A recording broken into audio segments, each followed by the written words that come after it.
Welcome to Cactus Valley. We're spawning in the bottom left-hand position.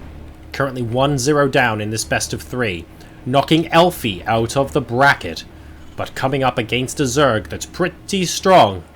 Let's see if he can make it through and win 2 games to join the big guns tomorrow in the double elimination bracket. It's frozz. His opponent spawning in the bottom right-hand position as the green Zerg player. Currently 1-0 up, an impressive macro game there in game number 1. He is now 1 game away from joining the second stage qualifier. He is Guru.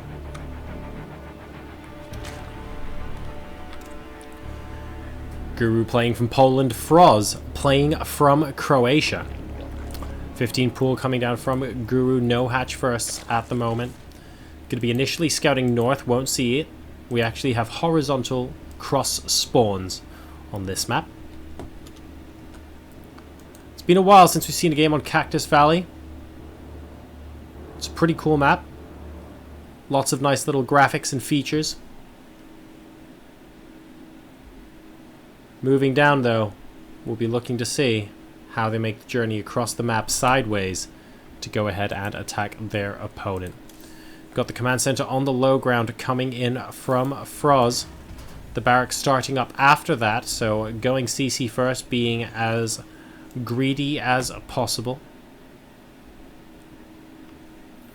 This overlord's just going to check to see if there is a supply depot at the top of the ramp, and that's going to be enough for him. Notice frozz has actually put it here. He's now exploring that cross position. Command center 3/4 of the way done now. Not too much else so far at the early stages of this game.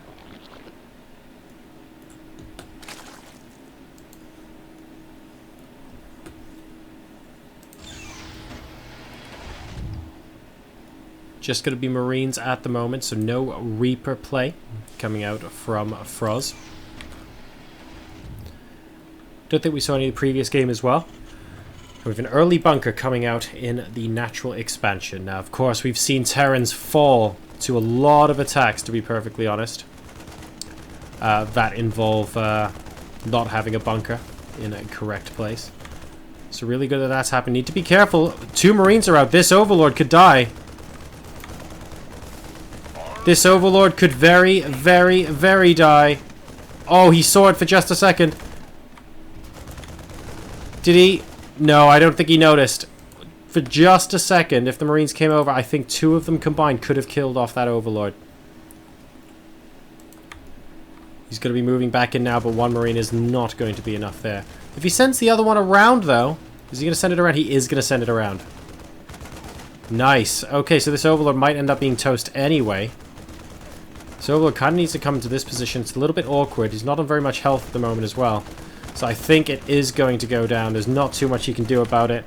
Unfortunately, Overlord with the hat, your days are numbered, mate. At least he doesn't fall onto the spikes. Although he's probably dead before he falls anyway, so it's fine. Righty-ho, and that puts Guru in a supply block. Very, very frustrating situation to be in this early on in the game. Just wanting to get on with your build, but never mind. Third base is down, and can see the SCV just kind of hugging it a little bit. No real tech from either side at the moment. Additional 2 barracks coming down inside the main base with Hellions, so very similar kind of composition to that last game. You've also got the first engineering bay coming down quite early as well. Worth noting. Interesting, he's using it as part of the wall off for this bunker. I mean, you know, it's a good amount of hit points, I suppose, but does need to be a little bit careful. Again, you get your upgrade snipe. That's not a good position no matter what race you're playing, right? Layer coming down now for Guru, recovering after that Overlord snipe. Not the end of the world at all. +1 attack coming out of the engineering bay. Is this just going to be a +1 massive timing with Hellions and Marines? It could be. The Roach Warren has just started. If he hits before Roaches come into the field, that could be rough. But there is no way he'd get stim in +1 before there are roaches, so I don't think there's a big chance of that happening. 2 more barracks with reactors though now, and frozz is really trying to ramp up the amount of army he has at the moment. So there is a chance he can take his opponent by surprise. He's trying to do a little bit more damage here with these Hellions, able to do a decent amount against the 3rd base actually. These Lings are actually going down quite quickly as well. A lot of workers go down. He now needs to escape with the remaining Hellions if he wants them to join up to keep with the rest of the army for a potential attack later on. The number of workers killed at the moment is 8. 8 is a good number right now. I'm not sure he should be doing this. This is seriously pushing his luck. That was really pushing his luck, and he's paid the price for it. 2 out of 3 of the Hellions. No, all 3 of them are going to go down there, and Guru is going to be able to mop that up for free. That was not a good move from frozz. The initial move was great. The follow-up move, significantly less so. A lot more barracks going down. Wow. That's a lot. 6 barracks and factory starport off of 2 bases. I mean, yeah, okay. But you better be doing a very, very impressive attack here. I mean, you can't just indefinitely sustain that sort of thing. Guru just checking out what's going on. Sees the engineering bay as part of the wall. Knows that his opponent's playing quite defensive at the mo. Now happily mining on 3 bases. It's 60 drones versus 50 SCVs, but the army supply is continuing to climb for frozz. +1 is complete. He's researching +1 armor now as well. Stim is going to be complete by the time he pushes out, so this is going to be his timing. frozz is going to try and use this timing to get back into the game, into the series even, by taking this game. If he's able to do that, well, we go to a game 3. If he's not able to do that, then Guru is going to close this out immediately. This 4th base, something tells me, isn't going to be going down in the next 30 seconds. I mean, this drone's certainly going to try, but try is all it's going to be able to do. Possibly a bit of a premature stim, considering there are no medevacs with this right now. I'm not sure I like that coming out of frozz. You can't really afford to stim again right now. And yeah, the Zerglings are going to come behind, trying to go for a wraparound. They die before they can do that, but the Roaches are going to be able to fend this off. And I think frozz is not going to be able to complete this attack. The Widow Mines, great touch, but they're arriving just a little bit late, unfortunately. And frozz not quite able to coordinate that attack in exactly the way he wanted to. As you can see, there's just not an awful lot of reinforcements streaming in from behind. He's going to still try and make this work. He's got double medevac production, as many Marines as he can put out. But just look at the rate at which the Zerg can produce units. That's a lot of Zerglings and a lot of Roaches to have to deal with right now. And 1-1 is going to be completing soon as well. So if frozz doesn't make huge inroads and make them quickly, well, Guru's army is just going to get stronger and stronger. I don't really see what he can do. Still, he's going to keep trying. I mean, he has to right now.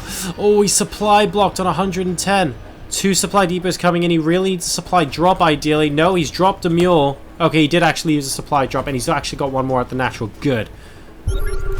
Here comes the momentum. Is it going to be enough? Guru coming in with a lot of units. Good stutter stepping back so far from frozz. There's a lot of DPS with this army, but look at how many Lings are still left over. He's forced to pick them up into medevacs. The medevacs don't die.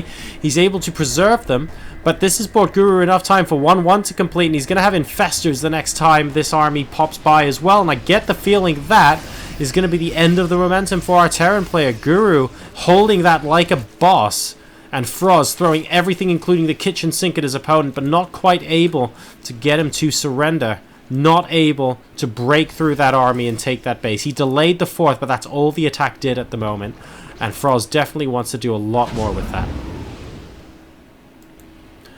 We have a drop coming down now. Oh god, if that gets fungal... No, it's not. He could have risked it. He could have risked it. But he doesn't actually need to. He's waiting for the army, which is sensible. frozz is not going to be able to drop that, I can tell you that much now. He's going, ooh, I can pick up the creep trimmers. Yeah, you're not really going to be able to drop and do that, unfortunately. There's just too much Zerg behind this, sadly, for the Terran to get much in the way of leverage. Good that the Terran is using the supply drops, wanting to make sure that he can still continue to macro and produce more units. Small amount of army stimming, trying to avoid fungals. Oh, it's going to be bunching up now, though, as he starts thinking about stimming the rest of the army. Look at the number of banelings here, though, and a lot of green explosion says that frozz once again cannot make it through. 111 to 130 supply right now, and frozz still continuing to knock on the door, but just constantly getting denied entry, unfortunately. Number of workers killed, just the 9 so far from frozz, but it's 64 to 55 in favor of our Zerg player right now. And the roaches are just doing too much work. This army is not Marauder heavy. The roaches have actually been soaking up so much damage from the Marines, and frozz just hasn't been able to get a word in edgeways at the moment. What else can frozz do? I mean, he really just needs good upgrades, massive attacks, and possibly double drops at the same time as the rest of the army is engaging. He's only ever engaging at one place at once. He's going to try, but this army is so small, it'll immediately get picked up. And each fungal brings the medevacs closer to death. That's really the main thing. Here comes the double drop. It so far just succeeds in killing off an overlord. It needs to do some serious damage. We need to see a lot of workers ideally killed off here, but unfortunately they're immediately getting picked up into medevacs. The army from Guru is getting stronger and stronger. He's up to 150 supply. frozz still trying to make something happen here. Oh, just about dodges the baneling hit. Good job there. Another fungal on top of medevac. Not quite killing it off, though. That's doing all right. Now we have a drop inside the main base doing damage. frozz has been knocking on the door for so long. He's been trying to spread Guru so thin for so long. He's now starting to see some results. Number of workers killed 16, up from 9. That's good. Down to 64 workers versus 55 is our Zerg player. Needs to get away with those medevacs. Doesn't want to lose them both. Loses one. Able to escape with the second. And now Guru is starting to form an opinion of his own about who should be attacking this game and who should be defending. He's moving on towards the third base, and if he can force this to cancel, that's a 4-base Zerg versus a 2-base Terran. And however hard frozz fights, that's going to be so difficult. What are these overlords doing here? Oh dear, oh dear, oh dear. Unless some sort of drop is planned, unless they're baiting him in for a fungal. Man, Guru has to be a little bit careful. Oh god! Oh good god! That Widow Mine is going to become a GIF, ladies and gentlemen. That is getting uploaded to Reddit. Oh, that is a sick, disgusting number of Zerglings that went down there. Ooh, that was painful. I mean, that's not going to fundamentally change, you know, who's swinging ahead or behind, but if you're Guru there, you're wincing in your seat. 2-2 upgrades versus 1-1. frozz, well, he's got a drop there, and he's got a couple of Marines over here, but here comes the hammer, ladies and gentlemen. Let's make sure... Oh, the banelings! The banelings don't get hit by the Widow Mine. And as a result... Oh my god, the workers! Fungal! And yeah, a lot of damage is being done at this third base. The orbital command gets beaten up as well. Yes, the drop is back inside the main base though, so there's a chance for frozz to do some counter-attacking damage here. Drones getting picked off left, right, and center. Number of workers killed though. It's 24 apiece. That's how quickly Guru has been killing off workers. We have a swarm host here. How many swarm hosts have we got? 3. Interesting. No, frozz has had enough. The third base isn't going to be able to land. He knows it's 4 base versus 2. If he can't kill off a base, he knows that in the long run he's only going to get further behind. And Guru, ladies and gentlemen, will qualify for day 2 of the qualifiers of the Intel Extreme Masters European Gamescom qualifier.